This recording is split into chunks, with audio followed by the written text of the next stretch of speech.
नमस्कार दर्शकों, आज के विजन संवाद के स्पेशल सेशन में आप सभी का स्वागत है। मैं हूं आपकी होस्ट स्वाति और आज की हमारी चर्चा का विषय होगा अर्बनाइजेशन यानी शहरीकरण, उससे जुड़ी चुनौतियां और भविष्य में शहरों के निर्माण के लिए इन्वेस्टमेंट। एक अनुमान के मुताबिक प्रति सप्ताह 30 लाख लोग शहरों की तरफ पलायन कर रहे हैं। ऐसे में पुराने इंफ्रास्ट्रक्चर और सीमित बजट के कारण शहर उन्हें बुनियादी सुविधाएं प्रदान नहीं कर पा रहे हैं। इन्हीं कारणों से शहरों में जीवन गुणवत्ता में कमी और स्वास्थ्य में गिरावट जैसी समस्याएं उत्पन्न हो रही है। इसी को आधार बनाते हुए आज हम शहरीकरण, उसकी वर्तमान स्थिति और उससे जुड़े अन्य मुद्दों पर विस्तार से चर्चा करेंगे। इस खास चर्चा में हमारा साथ देने के लिए उपस्थित है विजन आईएएस की सब्जेक्ट मैटर एक्सपर्ट सोना मैम। तो सबसे पहले उनका स्वागत करते हैं। Hello ma'am. Hello Swati. So ma'am, सबसे पहले तो बहुत बहुत धन्यवाद आपका हमारे साथ आज इस सेशन में जुड़ने के लिए। मैम, इसी क्रम में आगे बढ़ते हुए सबसे पहला सवाल मेरा आपसे ये होगा कि भारत में शहरीकरण की परिभाषा आखिर क्या है?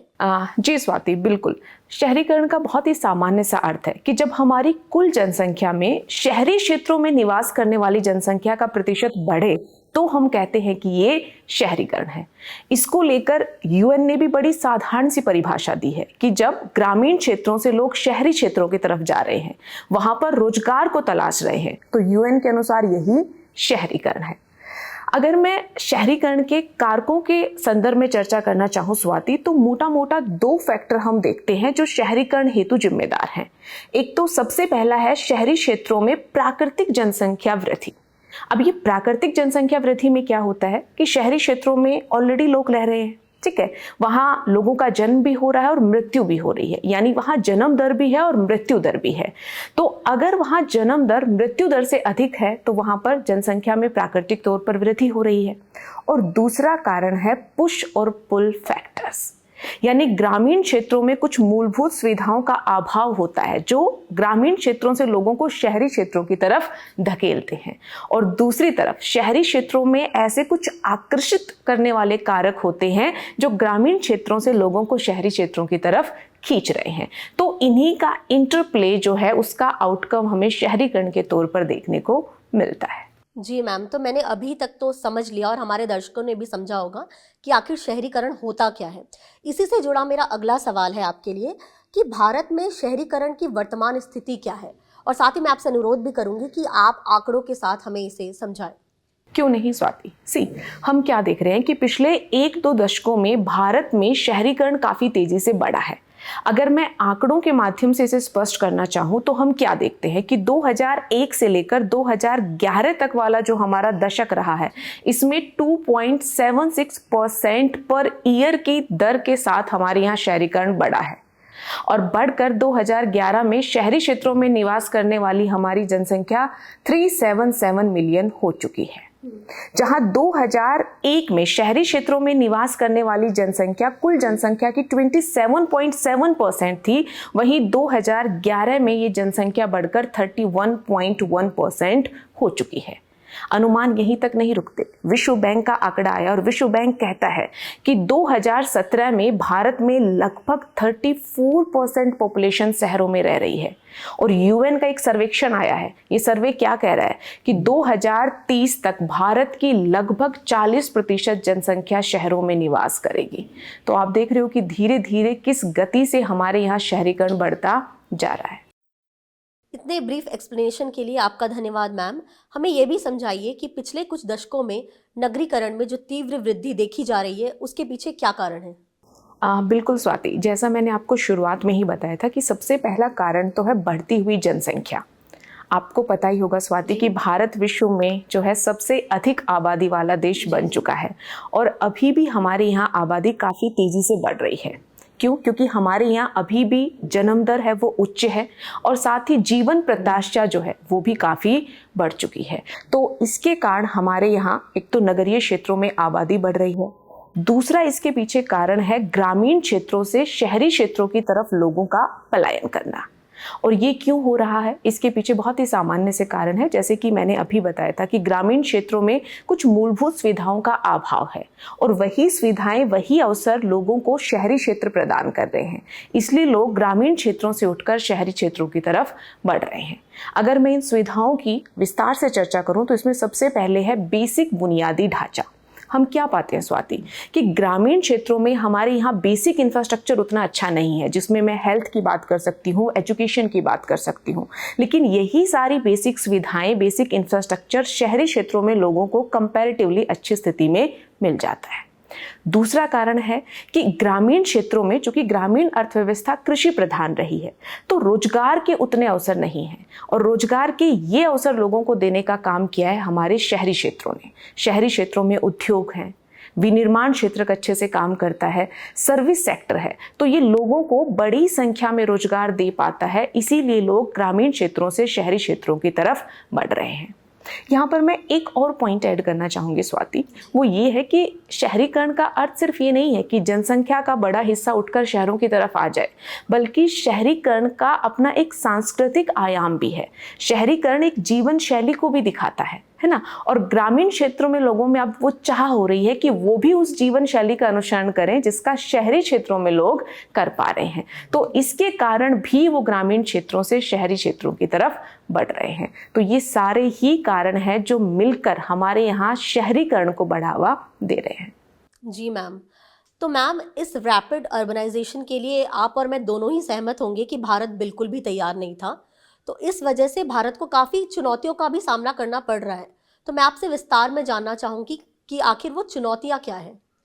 बिल्कुल स्वाति, इससे पहले कि मैं तेजी से हो रहे शहरीकरण से भारत में क्या चुनौतियां पैदा हो रही हैं उसकी चर्चा करूं, पहले मैं कुछ तथ्य आपके सामने रखना चाहूंगी ताकि हम शहरीकरण के महत्व को समझ पाएं। एक अनुमान कहता है स्वाति कि आज के समय में हमारी जीडीपी का 63% शहरों से आ रहा है और ये अनुमान साथ में ये भी कहता है कि 2030 तक ये प्रतिशत बढ़कर 75% तक हो जाएगा। तो आप समझ रहे कि हमारी इकोनॉमी में शहरों का योगदान कितना बड़ा है। बट हाँ, जैसा आपने कहा, मैं बिल्कुल इस बात से एग्री करूंगी, सहमत हूँ कि शहरों में कुछ चुनौतियां भी देखने को मिल रही हैं। और इस लिस्ट में जो सबसे पहली चुनौती आती है वो है अपर्याप्त आवास सुविधाएं।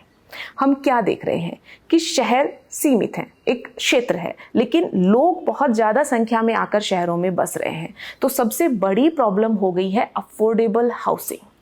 किफ़ायती घर लोगों को नहीं मिल पा रहे। अब इसका परिणाम क्या हो रहा है कि जब लोगों को किफ़ायती घर नहीं मिल रहे तो वो कहाँ जा रहे हैं? स्लम की तरफ। और स्लम आप जानती हैं कि एक छोटे से क्षेत्र में घने तौर पर लोग एक साथ रह रहे हैं जहाँ पर मूलभूत सुविधाएं भी उन्हें नहीं मिल रही है। तो ये अपने आप में एक बड़ा कंसर्न बन गया है। दूसरा मेजर कंसर्न हमारे सामने है कि शहरी क्षेत्रों में जो हमारा बुनियादी ढांचा है, हमने तेजी से बढ़ रहे शहरीकरण के साथ उस बुनियादी ढांचे का विकास नहीं किया। वो बुनियादी ढांचा सीमित है, सड़कें हमारी सीमित हैं, सार्वजनिक परिवहन व्यवस्था हमारी सीमित है, बेसिक यूटिलिटी जो सर्विसेज हैं वो हमारी सीमित है, लेकिन उनकी मांग करने वाले, उनकी चाह रखने वाले वर्ष प्रतिवर्ष बढ़ते जा रहे हैं, जिससे हमारा बेसिक ढांचा जो है, बेसिक इंफ्रास्ट्रक्चर जो है वो संकट में पड़ गया है। इसी का परिणाम है कि हम दिल्ली में रह रहे हैं, है ना। तो हर समय हम क्या देखते हैं कि ट्रैफिक जाम की प्रॉब्लम हमारे सामने है। घंटा का समय जो है, घंटों लोग ट्रैफिक में खड़े होकर व्यतीत कर देते हैं। दूसरी तरफ पोल्यूशन को हम कैसे भूल सकते हैं? एयर पोल्यूशन ने तो हम सभी को परेशान किया हुआ है, तो ये भी उसी की एक हम कहेंगे कि देन है। इतना ही नहीं, इस तेजी से बढ़ते हुए शहरीकरण ने हमारे यहाँ असमानता को भी बहुत बढ़ा दिया है। एक वो लोग हैं जो गगनचुंबी इमारतों में रह रहे हैं और दूसरी तरफ स्लम में निवास करने वाले लोग हैं। अब इसका परिणाम क्या सामने आ रहा है कि शहरों में अपराध दर तेजी से बढ़ रही है, शहरों में असमानता तेजी से बढ़ रही है, हिंसा के घटनाक्रम तेजी से बढ़ रहे हैं। ये सभी तेजी से बढ़ते हुए शहरीकरण का परिणाम है। मैम, आपने यहाँ स्लम, झुग्गी बस्तियों के बारे में बात की, जो निसंदेह भारत की एक भयावह तस्वीर प्रस्तुत करते हैं। मैं आपसे इससे जुड़ी चुनौतियों के बारे में समझना चाहती हूँ। बिल्कुल। सबसे पहले तो स्वाति, मैं आपको भयावह तस्वीर दिखाना चाहूँगी झुग्गी झोपड़ियों से संबंधित। 2011 की जनसंख्या में आंकड़े आए कि हमारी जनसंख्या का जो है एक बड़ा प्रतिशत, या मैं अगर आंकड़ों में कहूँ तो 6.5 करोड़ हमारी जो पॉपुलेशन है वो स्लम या झुग्गी झोपड़ियों में रह रही है। आप अंदाज़ा लगा सकते हैं कि हमारी जनसंख्या का कितना बड़ा हिस्सा है।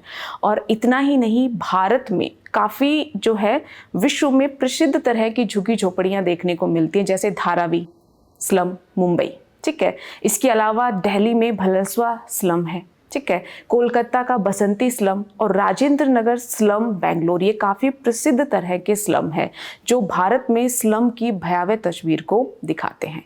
अब इतना ही नहीं, ये स्लम की अगर मैं कंडीशन की बात करूं तो सबसे पहले है कि इनकी जो आवासीय स्थिति है वो बहुत ही निम्न स्तर की है। ये बहुत ही, आप देखोगे, कॉम्पैक्ट छोटे छोटे घरों में बड़ी संख्या में लोग रह रहे हैं, और घर भी पर्याप्त तौर पर अच्छी गुणवत्ता वाले घर नहीं है, बल्कि जो है कार्डबोर्ड तरह का मटेरियल, तिरपाल तरह का मटेरियल या टिन इत्यादि से बने हुए ये घर है। अब घर तो खराब है ही, प्लस इनकी बस्तियां भी अत्यधिक सघन हैं। लोग बहुत ही आसपास रह रहे हैं, जिसके चलते आप देखोगे कि जब कोई भी बीमारी फैलती है तो उस बीमारी का प्रसार होने का चांस इन स्लम्स में बहुत ज़्यादा बढ़ जाता है। साथ ही इन स्लम्स में जो बेसिक एमिनिटीज है उनका भी अभाव है। इनको इलेक्ट्रिसिटी नहीं मिल पाती, स्वच्छ जल नहीं मिल पाता, सैनिटेशन जैसी कोई व्यवस्था हमें यहाँ पर देखने को नहीं मिलती। ये भी बीमारियों के फैलने का बहुत बड़ा कारण बनता है। इसके अलावा अगर यहाँ के लोग जिस तरह के रोजगार में लगे हुए हैं, मैं उस पर प्रकाश डालना चाहूँ तो आप पाएंगे स्वाति कि यहाँ पर अधिकांश लोग सैलरीड या गवर्नमेंट जॉब में तो डेफिनेटली नहीं है, बल्कि इनफॉर्मल इकोनॉमी का हिस्सा बनते हैं। अब इनफॉर्मल या अनौपचारिक अर्थव्यवस्था की क्या विशेषता है कि जब तक आपको नियोक्ता ने रखा हुआ है तब तक आप काम पर हो, कभी भी आपकी जॉब जा सकती है, आपकी सैलरी फिक्स नहीं होती है, ठीक है, आपको किसी तरह की कोई सोशल सिक्योरिटी नहीं मिलती है। तो ये सारी प्रॉब्लम यहाँ पर हमें देखने को मिलती है। एक अवसर क्या था कि अगर यहाँ के बच्चे भी अच्छी एजुकेशन ले लेते तो हो सकता है इस गरीबी के दुष्चक्र को वो तोड़ पाते और अच्छे रोजगार के अवसर उनको मिल पाते, बट यहाँ पर भी सीमितता है। इन बच्चों को अच्छी एजुकेशन मिल ही नहीं पाती है, क्वालिटी एजुकेशन मिल ही नहीं पाती है। इसलिए आप देखोगे कि जो लोग स्लम में रह रहे हैं वो स्लम में ही रह जाते हैं, वहाँ से बाहर नहीं निकल पाते, लाइफ क्वालिटीज़ में वो अपग्रेडेशन नहीं कर पा रहे हैं। अब इसका आउटकम हमें सामाजिक स्तर पर भी देखने को मिल रहा है, क्योंकि जो आर्थिक स्थिति है वो आपकी सामाजिक स्थिति को भी प्रभावित करती है। यहाँ पर इन क्षेत्रों में अपराध की दर बहुत ज़्यादा है। छोटे छोटे बच्चे आप पाएंगे स्वाति कि अपराध में संलग्न हो जा रहे हैं। हिंसा है यहाँ पर, महिलाओं को लेकर अलग अलग तरह के अपराध हैं, बाल अपराध हैं, और हमारी कानून व्यवस्था के दायरे में भी ये लोग नहीं आ पा रहे हैं। तो ये सारी प्रॉब्लम देखने को मिल रही हैं। तो ओवरऑल आउटकम यही है कि ये जो समुदाय है ये हाशिए पर है, इनकी आर्थिक या सामाजिक किसी भी तरह की स्थिति अच्छी नहीं है, जिससे ये फर्दर अपने आप को जो है डेवलप नहीं कर पा रहे और अपने जीवन स्तर को बेहतर नहीं बना पा रहे। और ये स्थिति क्यों है? क्योंकि हमारे यहाँ रैपिड अर्बनाइजेशन हुआ, शहरीकरण तो हुआ, लेकिन हम शहरी नियोजन नहीं कर पाए कि जब जनसंख्या का बड़ा प्रतिशत शहरों की तरफ आएगा तो हम इस बड़े प्रतिशत को कैसे समेटेंगे? क्या हमारा नगर नियोजित है? क्या हमने बेसिक इंफ्रास्ट्रक्चर पर काम किया है? और वो सारे चैलेंज जो मैं पहले ही आपको बता चुकी हूँ, तो हम उस फ्रंट पर तैयार नहीं हो पाए और शहर हमारे यहाँ बढ़ते रहे। तो जो अब शहर बढ़ रहे हैं उनका बड़ा प्रतिशत कहाँ जा रहा है? स्लम की तरफ जा रहा है। कुछ समय पहले स्वाति, मैंने भलसवा स्लम की आपके सामने चर्चा की थी, तो आंकड़े कहते हैं कि दिल्ली की जनसंख्या का 24% इसी स्लम में रह रहा है। तो आप पा रही हैं कि स्लम में जनसंख्या का कितना बड़ा हिस्सा रहता है और बेसिक सुविधाएं वहाँ पर हैं ही नहीं। तो यही सारे कंसर्न हैं जो स्लम एरिया से या झुग्गी झोपड़ियों से हमारे यहाँ जुड़े हुए हैं। जी मैम, इन चुनौतियों से निपटने के लिए सरकार द्वारा जो कदम उठाए जा रहे हैं उनके बारे में हमारे दर्शक आपसे जानना चाहेंगे। बिल्कुल स्वाति, अगर मैं कदमों की बात करूं तो उसमें सबसे पहले नाम आता है स्मार्ट सिटी मिशन। ये प्रोग्राम हमने 2015 में शुरू किया था। इसका टारगेट था कि हमारे शहरों को हम स्मार्ट शहरों में कन्वर्ट कर पाए। इतना ही नहीं, इसी क्रम में अगला कार्यक्रम हम लेकर आते हैं अमृत मिशन। अब इसमें हमारा उद्देश्य था कि बेसिक सुविधाएं बढ़ाकर हम शहरों का कायाकल्प कर पाए, और इसको लेकर हमने जो है बेहतर तरह का या स्वच्छ तरह का जल प्रोवाइड लोगों को करवा पाए, इस पर हमने फोकस किया। सीवेज सिस्टम हमारा बेहतर हो पाए, इस तरह की जो बेसिक एमिनिटीज़ हैं इस कार्यक्रम के तहत हमने उन पर फोकस किया। इतना ही नहीं, हमारे यहाँ प्रधानमंत्री आवास योजना भी लाई गई। इसका उद्देश्य था कि शहरी क्षेत्रों में रहने वाले लोगों को किफ़ायती दरों पर हम घर उपलब्ध करवा पाए। हमारा नेशनल अर्बन लाइवलीहुड मिशन भी है। इसका उद्देश्य है कि शहरी क्षेत्रों में लोगों को हम आजीविका दे पाए, ठीक है, लाइवलीहुड दे पाए, ताकि उनका जीवन स्तर बेहतर हो पाए। इतना ही नहीं, स्वच्छ भारत जैसा मिशन तो हमारा है ही, जो ग्रामीण और शहरी दोनों तरह के क्षेत्रों पर फोकस कर रहा है, ताकि हम स्वच्छता को बढ़ा पाए, खुले में शौच जैसी जो प्रथाएं हैं उनको रोक पाए, वेस्ट मैनेजमेंट को हम अपने यहाँ बेहतर बना पाए। इसी के साथ साथ जो हरित या सतत तरह का शहरी विकास है उसको लेकर भी हम काफ़ी सारी स्कीम्स अपने यहाँ लेकर आए हैं। और साथ ही शहरी जो ट्रांसपोर्टेशन है, क्योंकि जब मैंने आपको चुनौतियां बताई थी स्वाति, तो आपने ध्यान दिया होगा कि ट्रांसपोर्टेशन हमारे यहाँ बहुत बड़ी प्रॉब्लम बन चुकी है, तो उसको लेकर भी हमने कोशिश की है। हम शहरों में पब्लिक ट्रांसपोर्टेशन को बढ़ाने की कोशिश कर रहे हैं, जिसका एक बहुत अच्छा एग्जाम्पल है मेट्रो सर्विस, ठीक है। हम रैपिड ट्रांजिट सिस्टम भी अपने यहाँ डेवलप कर रहे हैं कि ताकि तेजी से तेज गति वाला ट्रांसपोर्टेशन हमारे यहाँ बढ़े, और अगर बाहर के क्षेत्रों से भी लोग दिल्ली आना चाहते हैं, डेली कम्यूट करना चाहते हैं, तो वो चीज़ भी इजी हो पाए, और निजी जो वाहन है उन पर लोगों की निर्भरता कम से कम रहे। इसी के साथ साथ हम अपना जो पूरा ट्रांसपोर्टेशन सिस्टम है उसको इस तरह से डेवलप करने की कोशिश कर रहे हैं कि जो पब्लिक ट्रांसपोर्टेशन की व्यवस्था है वो लोगों के लिए वॉकेबल डिस्टेंस पर रहे, ताकि आसानी से ही वो वॉक करके वहाँ तक पहुँच पाए। तो ये सारे फ्रंट है जहाँ पर हम कोशिश कर रहे हैं ताकि हमारे शहरों को अधिक सस्टेनेबल बनाया जा सके, अधिक रहने के लायक बनाया जा सके, और तेजी से जो शहरीकरण हो रहा है उसके चलते जो चुनौतियां हमारे सामने आ रही हैं उनका हम बखूबी सामना कर पाए। बिल्कुल मैम, ये प्रयास और नीतियां शहरीकरण के समस्या से निपटने के लिए सरकार की प्रतिबद्धता को दर्शाती हैं। बिल्कुल।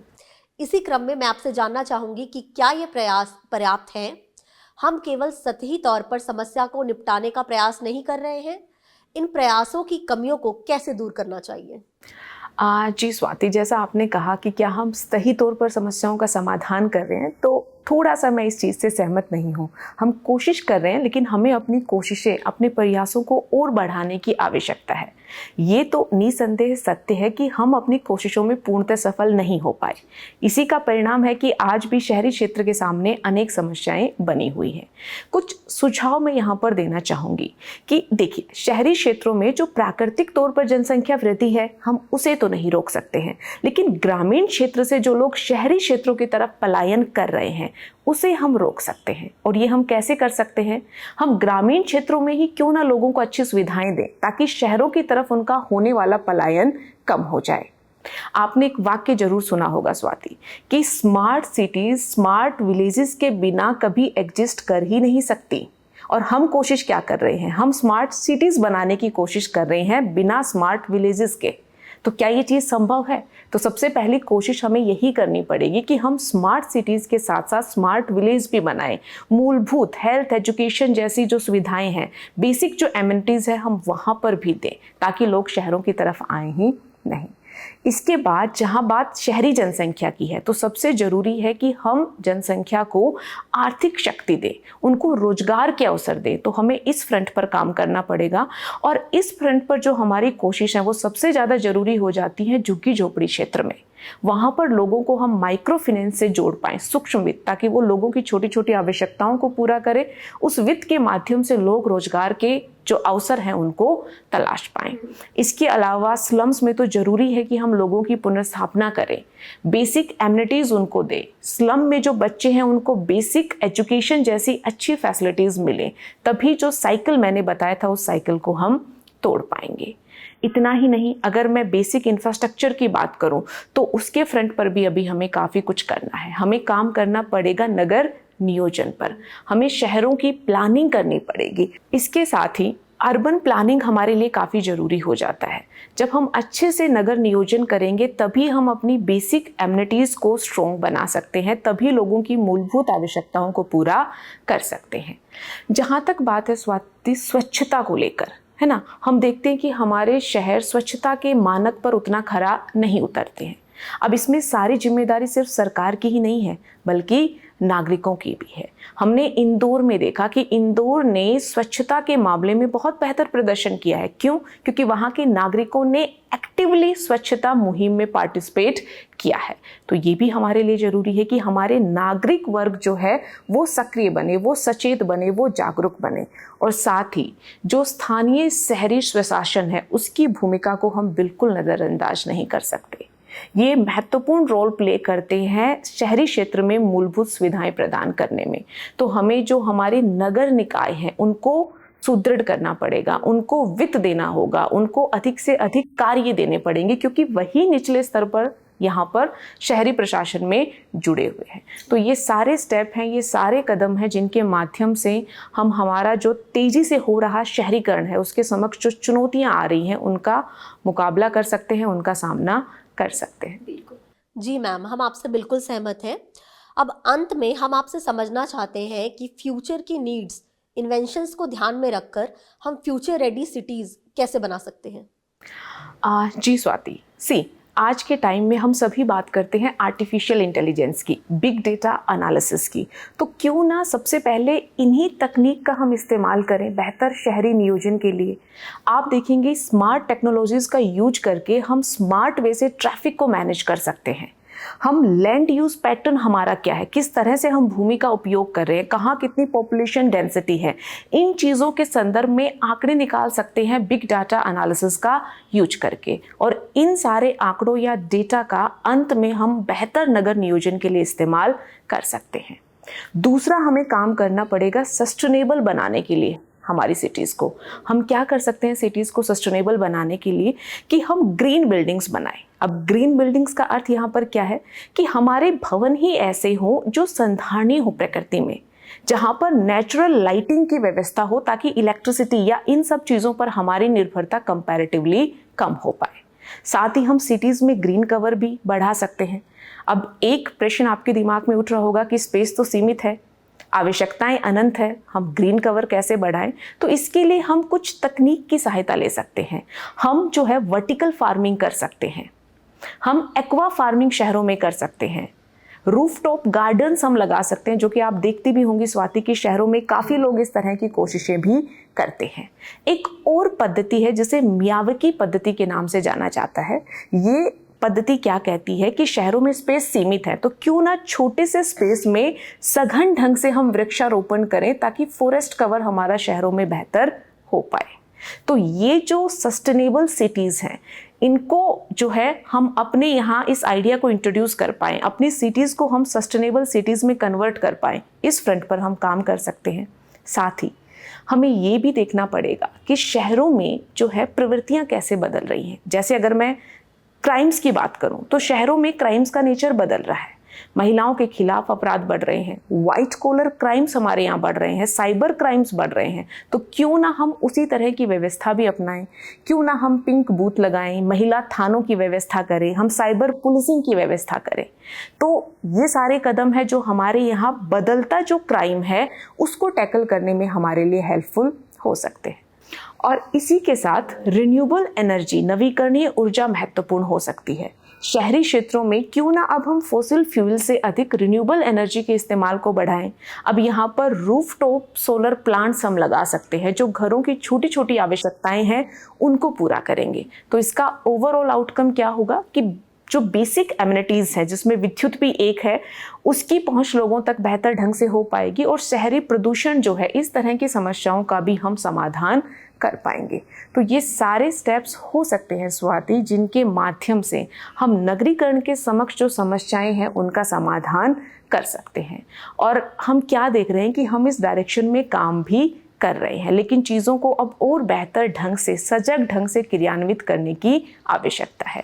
और अंत में मैं अपने दर्शकों को यही कहना चाहूँगी कि ये जो मुहिम है कि शहरीकरण को हम कैसे बेहतर बनाएं, शहरीकरण की चुनौतियों को हम कैसे समाधान करें, ये जिम्मेदारी सिर्फ सरकार या प्रशासन की नहीं है, अपितु हम सभी की है। तो क्यों ना हम जो है सजग और जागरूक नागरिक बन के शहरीकरण की इस प्रक्रिया में अपना योगदान दें और शहरों को रहने लायक स्थान बनाएं। बिल्कुल मैम, हमारे दर्शक भी इस बात से बिल्कुल सहमत होंगे जो भी आपने कहा। और अंत में मैम, मैं आपका बहुत बहुत धन्यवाद करना चाहूँगी कि आप आज के इस स्पेशल सेशन में हमारे साथ जुड़ी और दर्शकों को इतनी महत्वपूर्ण जानकारी दी। सो दर्शकों, आई होप कि आपको आज का हमारा संवाद का सेशन बहुत अच्छा लगा होगा और आपको शहरीकरण टॉपिक पर जितनी भी महत्वपूर्ण जानकारी थी वो मिल गई होगी। ऐसी ही महत्वपूर्ण जानकारी के लिए हमारे YouTube चैनल के साथ आगे भी जुड़े रहें। मैं हूं आपकी होस्ट स्वाति, आपसे मिलूंगी नेक्स्ट एपिसोड में। धन्यवाद।